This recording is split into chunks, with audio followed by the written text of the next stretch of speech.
Concernant les messages de Hanouka qui sont innombrables, on en a déjà posté quelques-uns sur les vidéos précédentes.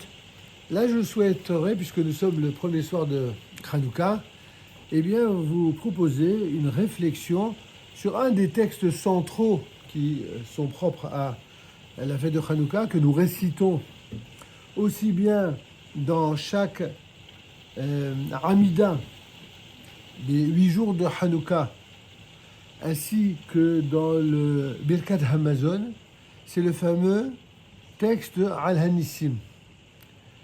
On va essayer de réfléchir, on va traduire mot à mot et on va essayer de soulever, on va dire, des questions essentielles qui se posent sur la compréhension première de ce texte et peut-être un approfondissement plus actualisé quant à la période que nous vivons.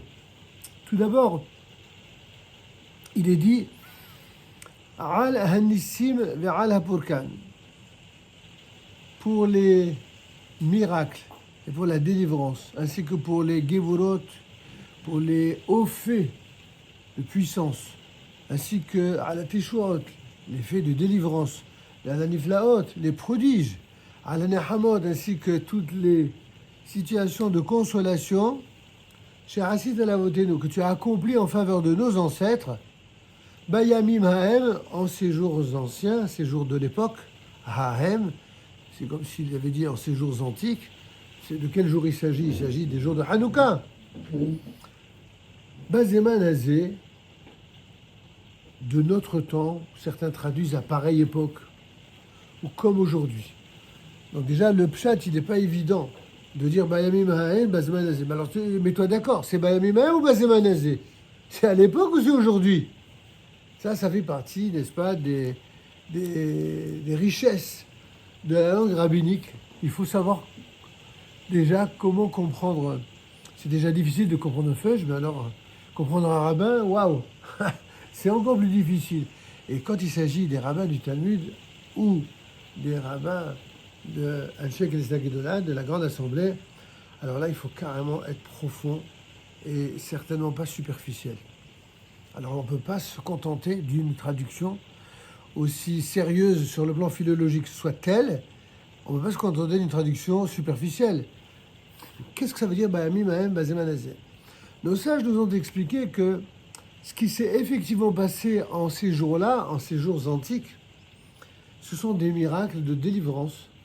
Et que ces miracles de délivrance se sont poursuivis d'une manière tellement puissante, elles ont tellement imprégné le temps et l'espace à cette époque-là, que ces miracles nous ont accompagnés durant les siècles d'exil et n'ont jamais cessé d'être. Ce qui vient nous confirmer l'idée qu'ont tous ceux qui ont la foi, c'est que les Juifs, depuis cette époque-là, ça a commencé sans doute avant, mais d'une manière plus particulière et spécifique pour cette période-là, ils ne vivent que grâce aux miracles. Et si on veut réactualiser les choses, quand vous voyez tous les frustrés qui n'arrêtent pas d'éructer leur haine contre les Juifs et contre Israël depuis tellement de siècles, et plus encore depuis qu'Israël est revenu sur sa terre, on voit bien, regardez, grâce aux réseaux sociaux, grâce entre guillemets, si tous ceux qui s'expriment et qui affichent leur haine farouche, leur haine et leur haine et leur haine de toutes les façons possibles, imaginables et dans toutes les langues, imaginez si ces gens-là avaient eu entre leurs mains, s'ils avaient entre leurs mains le pouvoir qu'a eu un Hitler. Vous imaginez dans quel état les Juifs seraient? On aurait encore et encore et encore de nouvelles Shoah. Et encore des massacres du 7 octobre. Ça veut dire que tous ceux qui ont cette haine, qui sont nourris dans cette haine depuis la naissance, qui sont grandis avec cette haine, et qui la légitiment, qui lui donnent des raisonnements de justification, toujours en écrivant, en réécrivant l'histoire, en réinventant d'innombrables mensonges et d'inversions de réalité ou de valeur pour justifier leur haine. Et du coup, on arrive à la chose la plus incroyable, c'est de se porter à la défense de ceux qui tuent, qui égorgent et qui violent, dans le même temps où ils appellent à la condamnation de l'armée légitime d'Israël lorsqu'elle défend ses citoyens ou lorsque elle essaie de mettre un terme définitif à ceux dont on a vu que la confiance qui leur a été accordée, voilà ce qu'elle a donné. Depuis la renaissance de l'État juif en terre d'Israël en 1948, comme chacun sait, la première chose que l'État d'Israël, je ne parle pas maintenant de la dimension religieuse, de toute la marloquette, de toute la disputation entre certains rabbins pour savoir s'il fallait et s'il ne fallait pas. Maintenant, l'État d'Israël, il est là. Avec ses qualités, avec ses manques, avec ses défauts, et surtout avec ses réalisations extraordinaires qu'il a pu faire, non seulement pour le bien des Juifs, mais même pour le bien de tous les autres. Est-il nécessaire de rappeler que durant tout le temps où il n'y avait pas un État juif en terre d'Israël, comment ils étaient traités, les Juifs? Encore pire que la manière dont ils étaient traités en Europe et ailleurs. À part évidemment la période de la Shoah, c'est pas pire. Mais rappelez-vous le début du siècle dernier, le massacre de Hebron. Rappelez-vous le nombre de fois que les Juifs ont été découpés en petits morceaux et mis sur terre comme ça pour être nourris par pour être là, pour servir de nourriture aux corbeaux, aux vautours, je sais. Ça, c'est pas des histoires inventées. C'est des témoignages d'époque dont nous avons les écrits. Alors, on a vu ce qu'il advenait du peuple juif lorsqu'il comptait sur la bienveillance des nations. Cette bienveillance des nations n'a jamais existé. Et s'il y a eu, bien sûr, parmi les nations, des moments d'accalmie, Dieu merci, c'est comme l'a dit le verset de la paracha de cette semaine, plutôt de la semaine dernière dans Vaïshlar, où là-bas, on voit que Yaakov, en véritable stratège, a décidé de diviser son camp en deux, afin que si un des deux camps était attaqué et menacé et frappé, alors qu'il y en aurait un qui serait au moins sauvegardé. C'est pour ça qu'il les a séparés. Et de fait, à chaque fois dans l'histoire d'Israël qu'il y a eu des pogroms, un malheur, un massacre, il n'y a pas eu un seul siècle où on nous a fichu la paix.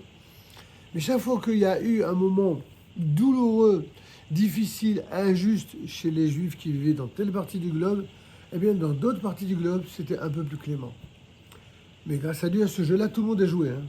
C'est-à-dire ça a joué. Et en général, ceux qui étaient bien agréés à ce moment-là, c'est pas parce que par philosémitisme ou par amour des Juifs tout d'un coup. C'est parce que tout simplement, ils aimaient les Juifs. Parce que ces Juifs-là, ils payaient leur droit de vivre et leur droit d'exister en donnant de l'argent. C'est eux qui nourrissaient les caisses royales. Et donc ils ne servaient qu'à cela. Et comme tous les détracteurs des Juifs, ceux-là même qui profitaient de l'argent des Juifs, une fois qu'ils avaient bien engraissé leur pouvoir et leur caisse royale, eh bien, ils se servaient du bien que les Juifs leur ont fait pour inciter la population contre ces mêmes Juifs. Bon, ce que je vous dis, c'est ouvrez un peu les livres d'histoire honnêtes et vous verrez que c'est pas un livre de propagande, c'est des livres d'histoire normaux, écrits par des historiens normaux, qu'ils soient juifs ou non. Et c'est une constance. Et donc, on s'est servi de tous les malheurs que les Juifs ont vécus pour tirer des leçons. Et parmi les nations, il y a deux catégories d'êtres humains qui ont émergé. Ceux qui ont tiré les leçons et qui se sont rendus compte, franchement, on est allé trop loin. Et qui ont eu une certaine âme, certains regrets. Il n'a pas toujours duré très longtemps, mais en tout cas, le temps que ça a duré, ils se sont eux-mêmes bonifiés. C'est-à-dire que, comme dit le Rav Kook, c'est grâce au malheur qu'ils ont imposé aux Juifs et qu'ils ont vu le résultat sur les Juifs que du coup, ils sont devenus plus moraux. C'est-à-dire que même leur amélioration et leur nivellement sur le plan moral a été dû grâce à la souffrance qu'ils ont eux-mêmes imposée et infligée aux Juifs. Vous imaginez le comble du sordide? Mais il y a pire que ça. Qu'est-ce qu'il peut y avoir pire que quelqu'un qui devient meilleur et plus moral suite au sang qu'il a versé contre vous? Mais il y a ceux qui ont fait le même constat et qui viennent vous dire, ben vous voyez, si vous arrive tout ça, ben c'est pas par hasard, hein. C'est que vous êtes coupable. Ils sont encore plus odieux que les premiers. Ils viennent expliquer et justifier. Voilà, voilà les deux catégories d'ennemis de Juifs et d'Israël qu'on a eu pendant des siècles. Ceux qui, lorsqu'ils deviennent meilleurs, c'est après avoir fait des choses terribles, et ça dure le temps que ça dure. Et ceux qui ne supportent pas de se voir dans une glace et d'avoir compris qu'en fait, il ne valait pas grand-chose, alors qu'est-ce qu'ils font? Ils sont encore plus pourris et ils donnent une justification, une pseudo-morale ou une nouvelle idéologie pour justifier la raison pour laquelle il vous est arrivé ça. Voilà, tous les ismes de l'histoire, toutes les idéologies notamment du Moyen-Âge et encore plus du 19e siècle et du 20e siècle, lamentable 19e siècle, comme disait Lévinas, eh bien, a produit ce genre de personnage qui se sert de l'histoire et de la souffrance des Juifs pour justifier des idéologies nouvelles. Ils vont tirer de ce que nous avons souffert qu'il fallait combattre la haine de l'étranger. Mais la Torah était la première à dire vous respecterez l'étranger parce que vous avez été vous-même étranger en Égypte. Il fallait étudier la Torah plutôt que de nous massacrer pour le comprendre. Oui, mais il faut également venir en aide à ceux qui sont pauvres et qui sont déshumanisés. Oui, mais dis ça à l'Église chrétienne, qui pendant que les prêtres s'engraissaient, disait à leurs fidèles vous souffrez dans ce monde-ci, mais vous verrez dans le monde futur, vous vivrez heureux. Et à cause de cette immoralité-là, forcément, de nombreux chrétiens se sont opposés et se sont élevés contre le christianisme au point d'en arriver, après évidemment plusieurs siècles de lutte et de combat, à une séparation de l'Église et de l'État. Okay, vous voulez croire en Dieu et vous parlez toujours du monde futur, très bien. Vous dites qu'il faut donner à César ce qui appartient à César et à Dieu ce qui appartient à Dieu. Alors vous savez quoi, puisque vous parlez de Dieu toute la journée, eh bien, donnez à Dieu ce qui appartient et surtout restez avec Dieu dans le monde du ciel et laissez à César ce qui appartient à César. Laissez la politique entre les mains des professionnels de la politique du monde terrestre. Dieu, il n'a pas le droit au chapitre. C'est comme ça qu'il y a eu cette séparation. C'est une revisitation très raccourcie. Vous pensez bien que c'est pas en quelques minutes qu'on peut faire ça. Mais c'est pour que vous arriviez à comprendre. Quand on dit Bayami Mahem, Bazeman, en ces jours-là, il y a eu des miracles. C'est quoi le miracle? Le miracle, c'est que pour Hanouka, on a dit les Grecs, l'alliance gréco-syrienne a dit aux Juifs, mais nous, on n'a rien contre les Juifs, non. On est très cool. On vous demande qu'une seule chose. Si vous voulez être fin, je vais vous planquer. On ne veut pas vous voir. On ne veut pas que vous fassiez votre religion. Votre Torah, vos mitzvot, votre Shabbat, votre circoncision. Bah, c'est barbare. Ce sont les barbares qui traitent les Juifs de barbares. Et puis toutes les interdictions que vous connaissez, que les autorités gréco-syriennes ont donc interdit les Juifs, mais tous, les Juifs comptent, de faire quoi que ce soit qui soit le respect du temple, le respect des choses sacrées, ainsi que le Shabbat, la Kashrut, le Rosh Hashanah, bref, toutes les choses qui, dans l'histoire, de façon récurrente, quand les antisémites ont voulu s'en prendre aux Juifs, ils s'en sont toujours pris à cela. Et là-dessus, il y a eu la révolte des Maccabim, les fameux Maccabim. C'est qui les Maccabim? C'est pas Tzahal, les Maccabim, apparemment.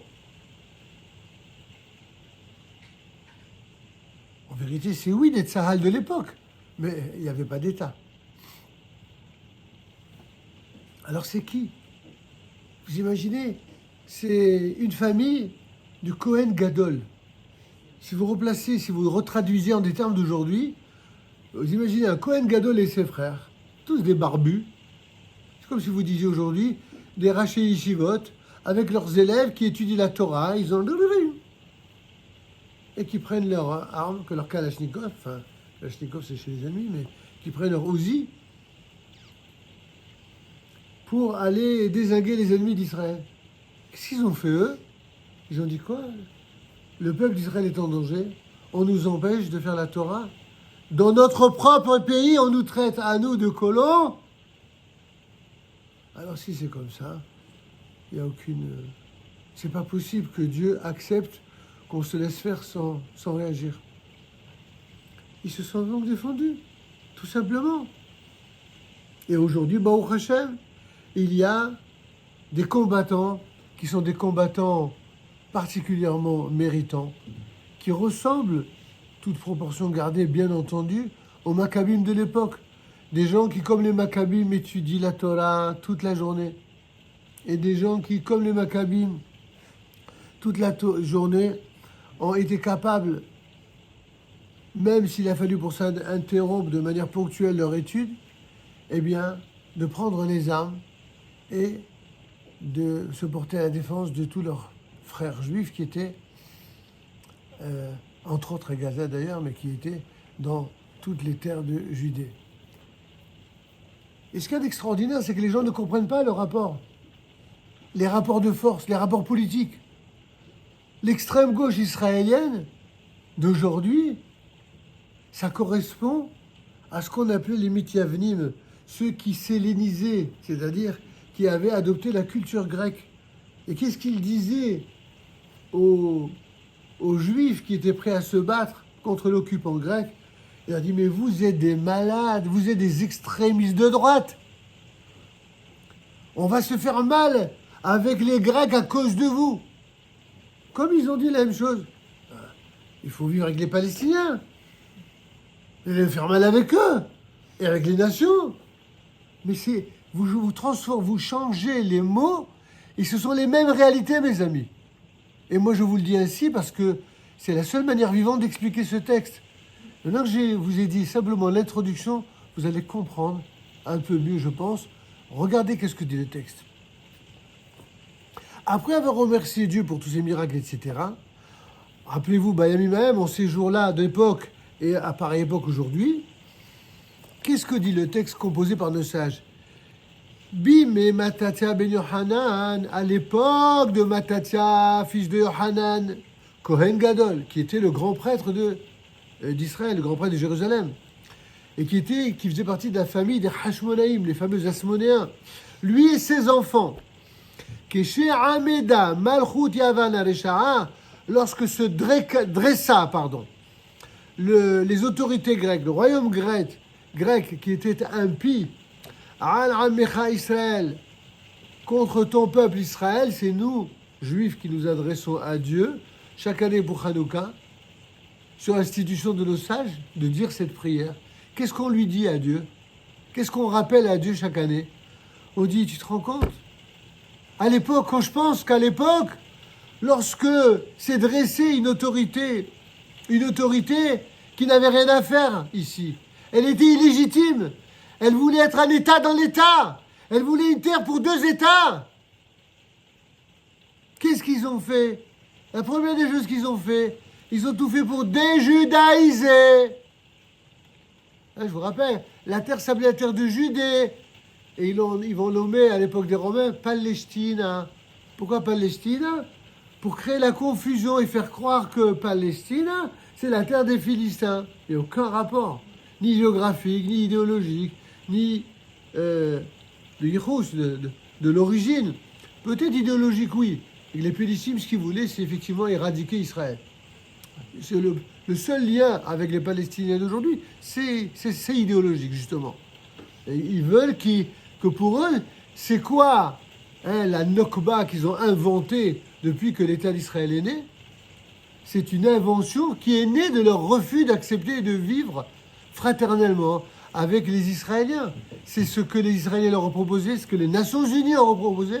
Et le malheur, c'est que les Nations Unies, qui ont assisté à la réponse du monde arabo-musulman, c'est-à-dire une déclaration de guerre conjointe refusant la main tendue d'Israël, au lieu d'avoir entériné que c'est eux qui ont refusé cela, qui ont refusé cette main tendue de cohabiter, ils ont fait de cela comme, ah, c'est ça, le point de départ de tout leur malheur. Et ce mensonge, et un autre mensonge, sans arrêt, que des mensonges qui n'en finissent plus. Alors, quand on arrive à de tels mensonges, les éléments sont réunis pour en arriver même à déjudaïser le pays.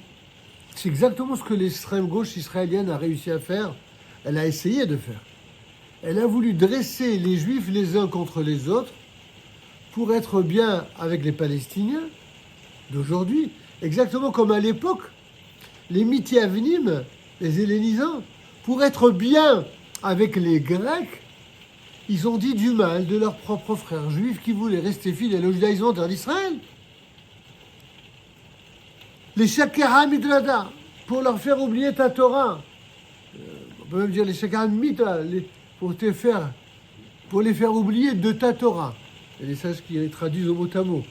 Les faire oublier de ta Torah, ça veut dire en fin de compte qu'il n'y ait plus aucun lien ontologique entre toi, peuple, le roi, Dieu d'Israël, et ce peuple-là. Ce peuple qui pourtant, il est né d'une alliance voulue par toi. Rappelez-vous quand même que dans les brachot que vous récitez le matin, on dit Asher Bachar Banu Mikolam, Dieu nous a choisis parmi les peuples. Ça veut dire qu'en fait, on est devenu peuple d'Israël parce qu'il nous a choisis. Il ne nous aurait pas choisis. Ce ne serait pas nous le peuple d'Israël, ce serait un autre peuple. Alors, juste un instant. Et les faire transgresser les lois de ta volonté. Voilà ce qu'ils voulaient, les fameux, cette alliance syro-grecque. Ve'ata, c'est la prière que nous poursuivons. Et toi, dans ta grande clémence, dans ton grand amour, tu t'es tenu avec eux au moment de leur malheur, au moment de leur détresse. Rav Tadrivam, tu as combattu leur combat. C'est ce que chaque juif dit à Dieu en remerciement. Tu as combattu leur combat à ces juifs-là. Dan Daidinam, tu as passé en justice leur propre sort. Nakam Taïdigmatam, tu as pris une posture de vengeance pour accorder les châtiments qu'ils ont pu infliger. Et alors là, jusqu'à maintenant, c'était facile à comprendre. Le plus incroyable à comprendre, c'est la suite. Regardez qu'est-ce qu'elle dit, la suite. Masar da Giborim bi'al halashim, tu as livré les Giborim, les puissants, sur le plan physique et militaire, Beyat halashim, dans la main des halashim, des faibles. De qui on parle? C'est qui les puissants? C'était les Gréco-Syriens qui étaient l'armée la plus puissante au monde à l'époque. Alors que les Maccabim, quel militaire? C'était pas, comme j'ai dit tout à l'heure, des Khayal et Tzahal, c'était pas des gens qui ont fait 3 ans d'armée, aguerris, et qui ont fait, ou comme les gladiateurs, qui ont appris à se battre, qui ont fait du Krav Maga. C'était des gens qui faisaient qu'étudier la Torah, mes amis. Réveillons-nous, essayons de comprendre de qui on parle.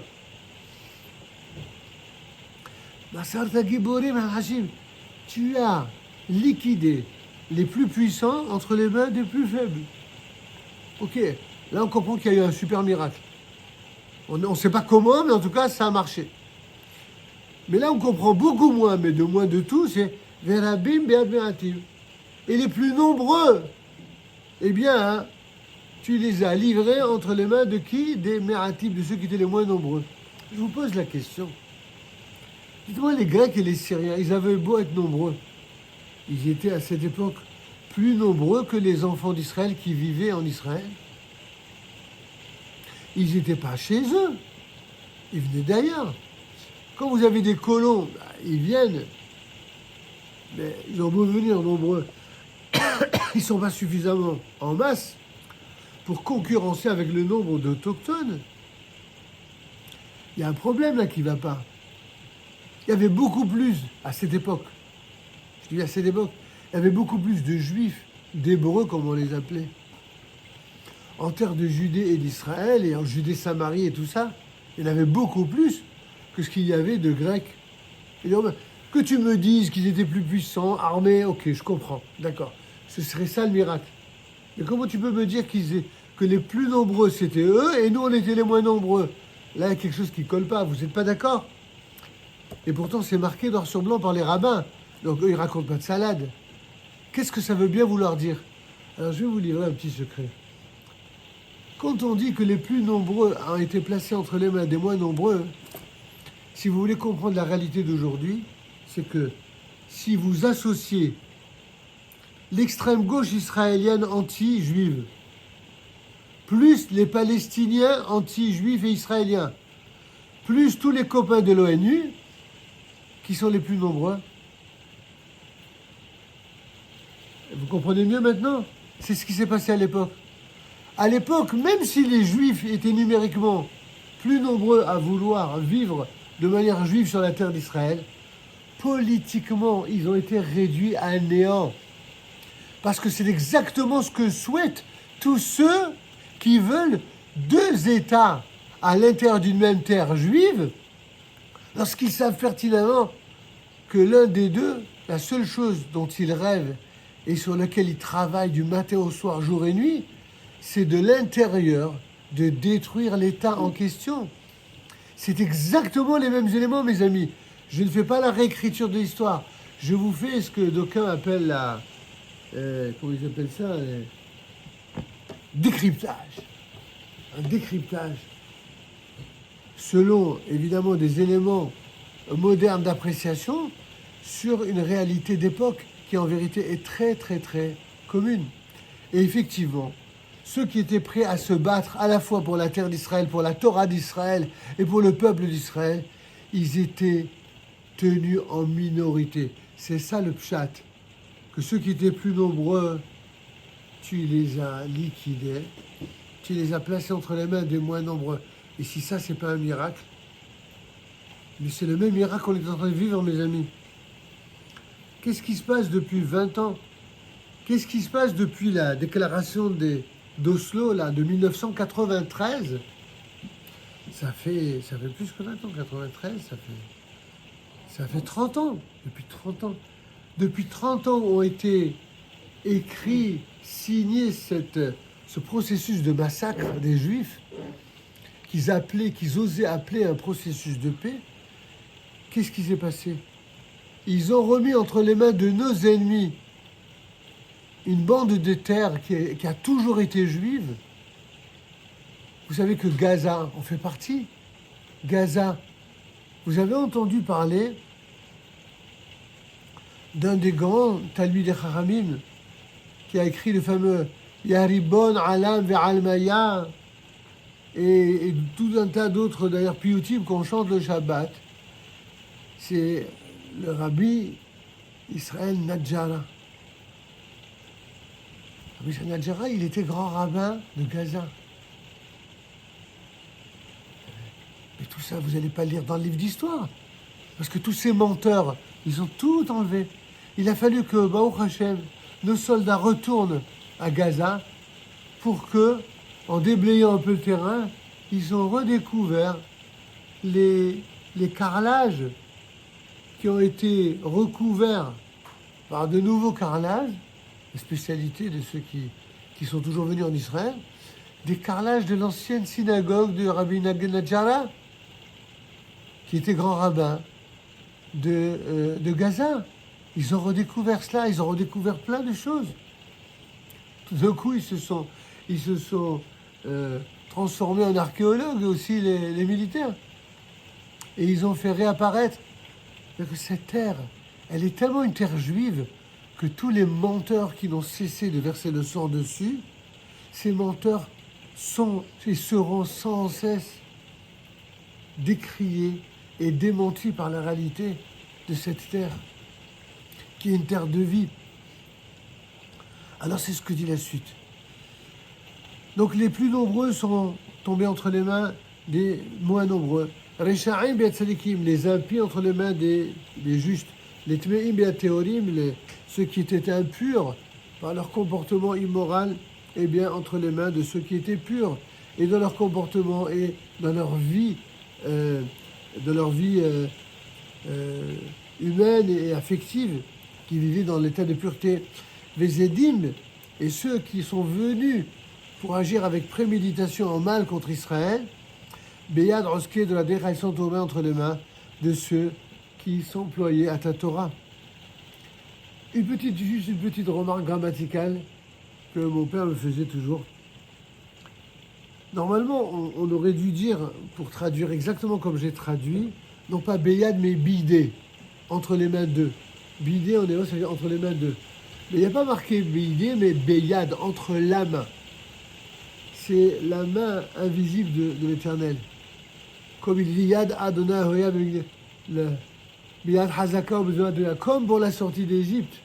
C'est avec une main forte et un bras étendu que Dieu nous a libérés de l'esclavage d'Égypte. Et dans le texte, il y a marqué Yad. Mais Yad, on peut dire aussi Beyad en hébreu moderne, mais dans l'hébreu rabbinique qui est très très méticuleux, le fait qu'on ait dit Beyad et pas Bidé au pluriel, veut nous montrer que même lorsque il y a eu effectivement les plus nombreux entre les mains, des moins nombreux, les Réchaïm, les impies entre les mains des tzadikim, etc., en vérité, on dit Beyad pour montrer que c'est entre la main de Dieu. Tout n'a dépendu que la main de Dieu. Et donc, on termine dans ce texte, Lecha asit Hashem gadol vekadosh ba'olamah. Eh bien, tout ce que tu as fait en fin de compte, tu l'as fait pour ton grand nom et ton nom sacré dans le monde que tu as créé. Ou la Amecha Israël, et ce que tu as fait finalement, c'est pour ton propre renom, pour que l'éclat de la royauté divine un jour apparaisse véritablement. Quant à ton peuple Israël, tu as accordé une Teshuvah Gedola Furkan Kamazé, une délivrance formidable et une libération exactement comme aujourd'hui. Tout ça, c'est un rappel historique des faits. Et après, on passe à une autre étape du rappel historique.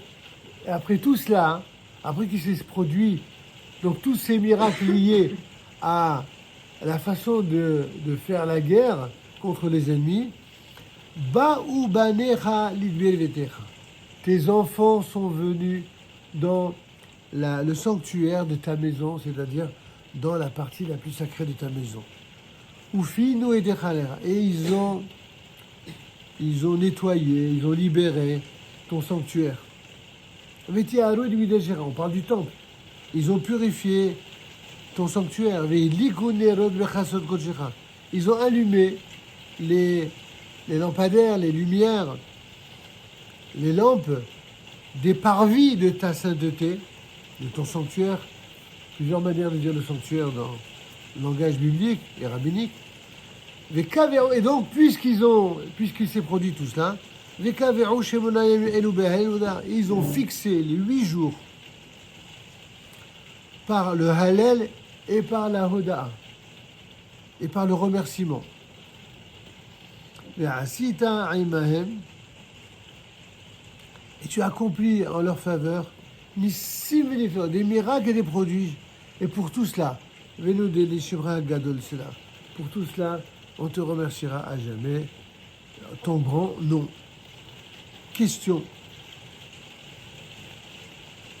Où est-il question dans le fameux Bimé Matatia, du début jusqu'à la fin, de la mitzvah d'allumer les nérodes de Hanouka?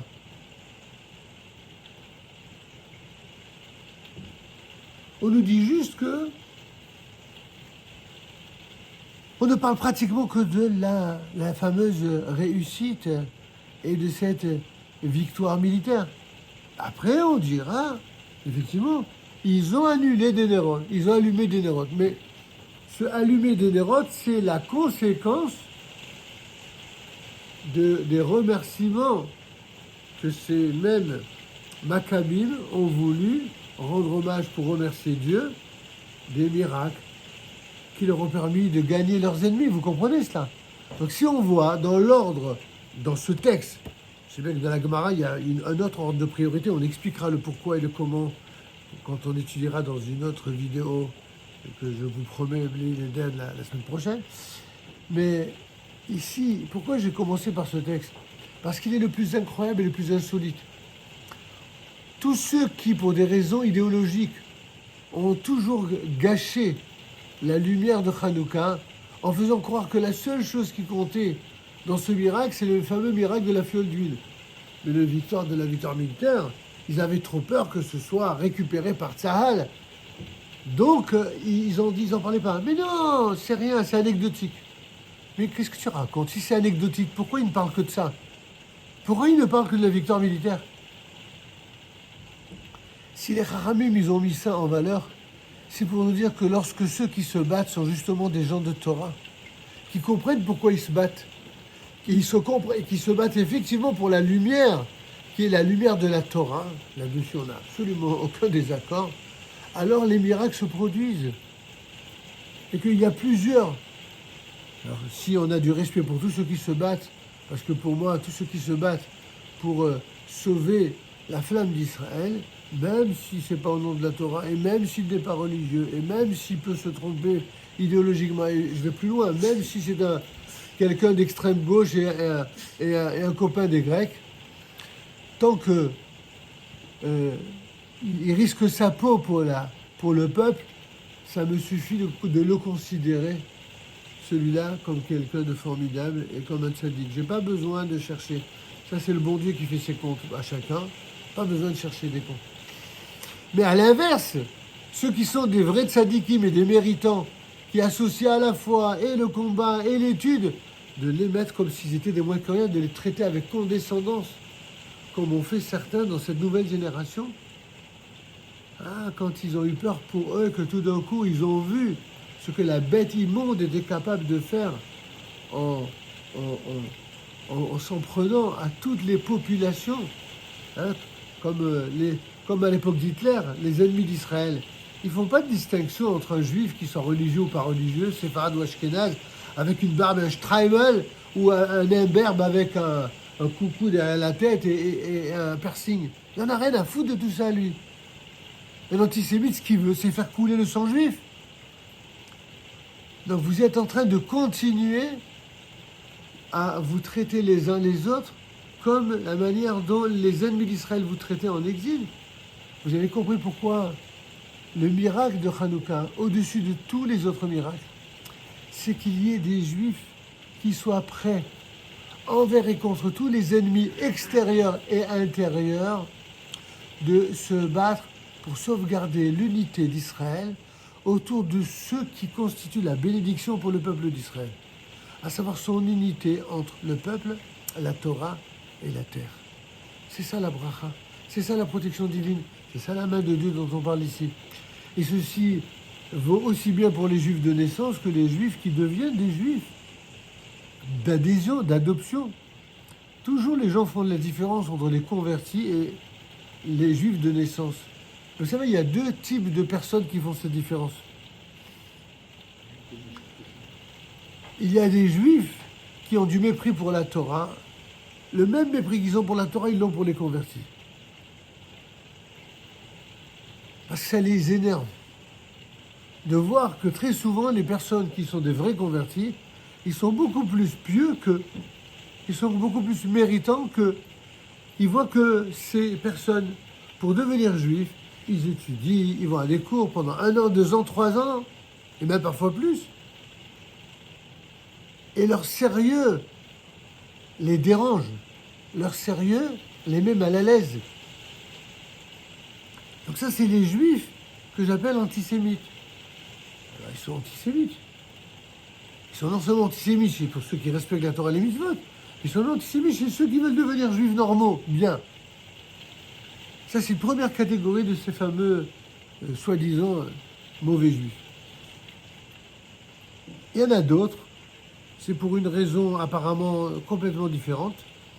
Ils n'aimeraient pas les personnes en conversion parce que d'ici, ce sont des personnes qui sont, de leur point de vue, forcément intéressées, hypocrites et pas sincères, qui jouent la comédie le temps qu'il faut n'est-ce pas, pour obtenir une reconnaissance, un diplôme d'examen, un plouf-plouf, un migvé, et qu'une fois qu'ils obtiennent gain de cause, ça y est, ils disparaissent.